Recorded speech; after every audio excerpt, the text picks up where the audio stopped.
Networking, creating connections, getting along with others, and accomplishing objectives all require effective management of people and relationships, regardless of whether they are being managed in a personal or professional setting.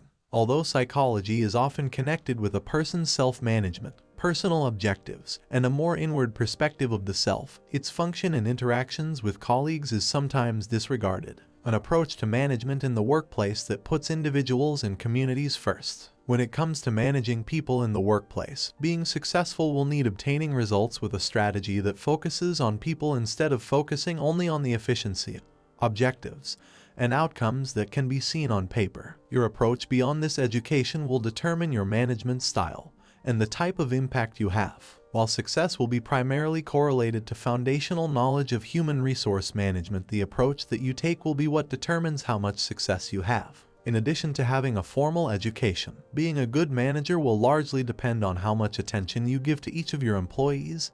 Think about their objectives, the structure and environment in which they can achieve those objectives, the degree of accountability to which you should hold them, and the resources they need. You will be able to take an approach that results in higher levels of productivity and job satisfaction for all employees if you begin by basing management decisions on individual skill sets and personalities rather than trying to force employees to fit into a structure that is logical on paper and then holding them to that structure. In contrast to the culture inside the organization that promotes mediocrity and the completion of the minimal necessities, this is a significant aspect in attaining continued consistency and outcomes. Taking care of business while maintaining personal contacts at work. Managing persons with whom one has a connection that is primarily professional calls for one technique, but managing personal relationships at work requires other strategies. Emotional ties inside a workplace may, first and foremost, increase the likelihood of conflicts of interest occurring. When handling these disputes, the right approach to settlement could need a less formal structure. Instead, honesty, recognition, and communication will often be required to resolve conflict.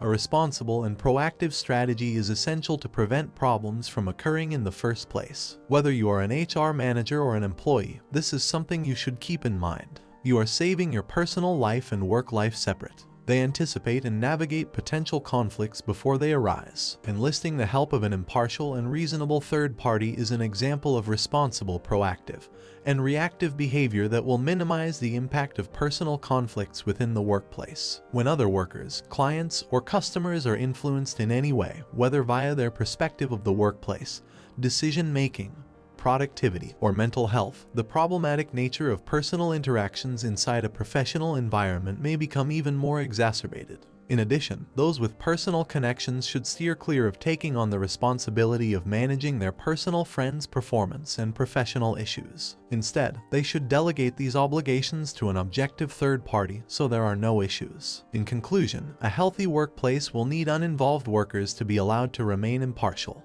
Pressuring employees to take sides in personal matters will often result in further unresolved conflict in the office. In the end, even though employees maintain personal ties while on the job, there is no issue. In light of this, ensuring that a proactive strategy is adopted, in which the necessary management and third parties are informed, will help reduce the likelihood of any disputes and difficulties that otherwise would not have arisen. Taking a compassionate and patient approach to challenging management issues. Employee management in practice is frequently chaotic and challenging rather than organized and predictable, despite the nature of advice and knowledge that industry professionals and educational programs will teach you. Despite this, employee management in practice is something that you will learn. Suppose you find yourself on the receiving end of an unpleasant statement instead of being in a management position. In that case, the best way to respond will vary depending on the circumstances of the current scenario. Although you should stand up for yourself, you should ensure that you never worsen the situation.